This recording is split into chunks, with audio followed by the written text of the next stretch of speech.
Dear students, so we have this simple circuit in which there is a parallel plate capacitor which is connected along with this battery having voltage V and along with the switch S. Now we know that as soon as this switch is closed at t equals to 0, let's say this is closed at t equals to 0, then charge will start flowing in the circuit and this capacitor will get equal and opposite charge, that is plus q charge on this plate and minus q charge on this plate. And we have this dielectric over here which is not yet introduced inside the parallel plate capacitor. This dielectric is having some dielectric constant, let's say k. If you look out the dimensions of this parallel plate capacitor, so let's say this L, which is the length of these plates, and separation between the plates is, let's say, D is the separation between the plates. If you further look out the region between these plates, then you will see that that region will be somewhat like this. So this is the region between the plates, right? Region between the plates, right? So this is separation between the plates, this is length of each plate, and this is somewhat whatever may be width of this region, width of this region, right? Okay, now what we are going to do is that, see here, if we introduce this dielectric slightly inside the capacitor, what will happen? As soon as this dielectric is introduced slightly inside this parallel plate capacitor, right? So what will happen? We know that due to this parallel plate capacitor, this dielectric will get induced with some charges which are called as induced charges. This surface over here will get negative charge induced because of this plus q charge, and because of this minus q charge, this surface over here will get positive induced charge plus q, right? And now what is happening here? See, due to this positive charge and due to this negative charge, there will be an attractive force between capacitor and dielectric. There will be an attractive force between capacitor and dielectric. So what you are looking at this here is that at this particular instant, this capacitor is attracting this dielectric with some force. This is that electrostatic force with which this capacitor is attracting this dielectric. That means, what does this tell you? That if you slightly introduce this dielectric inside the capacitor, there is no further need to push this dielectric into the capacitor. That means it will get automatically attracted or automatically entered because of this force of attraction. That means if you slightly introduce this dielectric, there is no further need to push this dielectric inside the capacitor. That means what will happen? As soon as this is slightly introduced, this dielectric will get automatically attracted inside this capacitor. Yes, automatically attracted. There is no further need to push this dielectric, right? Yes, like this. Now we are going to calculate this force with which this capacitor is attracting this dielectric, right? Okay, so what can we do here? Now see here, this is a simple a problem over here. We are going to calculate this force, and how is that? Yes, see here. First of all, let us consider this particular instant in which the dielectric is introduced up to some length, let's say x. That means this dielectric is entered into the capacitor up to length x. Now since total length of the capacitor is L, this remaining length over here will be L minus x. That means at this particular instant, what is happening? At this particular instant, the complete region between the plates is divided into two regions. The left side region where there is air filled capacitor, and this right side region is the region in which this is a dielectric field capacitor. And if you could calculate the equivalent capacitance of this system, you will get this force. So let's proceed this. So at this particular instant, We are getting two capacitors over here. This is left side capacitor having capacitance C1, which is capacitance of this air filled region. This air filled region, right? And this is right side capacitor having some capacitance because of this dielectric field capacitor. And you can see at this particular instant, these capacitors are in parallel, right? So simple. Now this problem has become so simple. You just calculate an equivalent capacitance and proceed further. Now we can calculate equivalent capacitance of this system. It's as easy as anything, right? Okay, okay.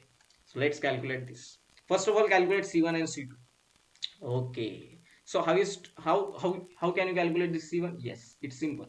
We know that capacitance is nothing but epsilon naught times A by D, where A is the area or area between the plates and D is separation between the plates. If you calculate C1, see, C1 is capacitance of left side region. In left side region there is air, so capacitance will be epsilon naught times area. And what is area? What is area of this left side region? Area of this left side region is nothing but length into width. What is length of a left side region? What is length of this left side region? That is simply L minus x. That is simply L minus x. And what is width? Width for both regions is same, that is this P. Now area of this left side region will be L minus x times B, right? So area of this left side region is L minus x times B. This is area upon separation between the plates, which is D. This is capacitance of this left side region. Now can you calculate C2? That is capacitance of right side region in which there is a dielectric. Yes, of course. See here. Again we will calculate area first of all. First of all, we will calculate area of this right side region. Now we know that area is length into width. Length is how much? X. Length is x and width is again b. So area of this right side region, that is A2, will be simply x times b. And capacitance of dielectric field capacitor is K times epsilon naught A by D. And A is nothing but XB upon separation between the plates, that is again D. So we know that air field capacitor is epsilon naught A by D and dielectric field capacitance is K times epsilon naught A by D. If you could calculate this C1 and C2, now the calculations are much easier. Now you can calculate equivalent capacitance, which is C1 plus C2. We know that in case of parallel combination of capacitors, equivalent capacitance is given by C1 plus C2. And if you substitute these values and simplify this result, this is so easy, nothing difficult. You just calculate it in a smooth manner. You can calculate here. So what you will do, you just take this term to be common, epsilon naught b by d. Just take this term common. Yes. What is the remaining? L minus x in the first term and k times x in the second. Now what is this? This is nothing but total or equivalent capacitance of this system at this particular situation, in which dielectric is introduced up to length of x only, right? At this particular instant, all these calculations are being done at this instant. Now since we are doing these calculations with battery connected in the circuit, that means whatever may change in the situation or in this system, voltage will not change. That means we are doing all these calculations at constant voltage. Yes, we are doing these calculations at constant voltage. Yes. Now since we have calculated equivalent capacitance of the system, this, that is this much. Now calculations are much easier. What you will do now? You will calculate total energy stored in the system. Yes, we know that. What is total energy stored in this system?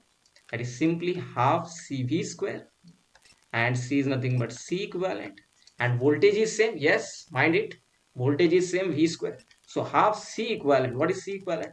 Epsilon naught times B by D.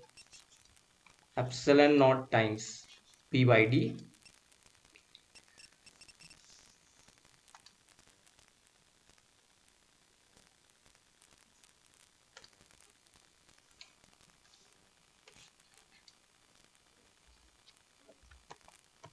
Just wait. Epsilon naught times B by D.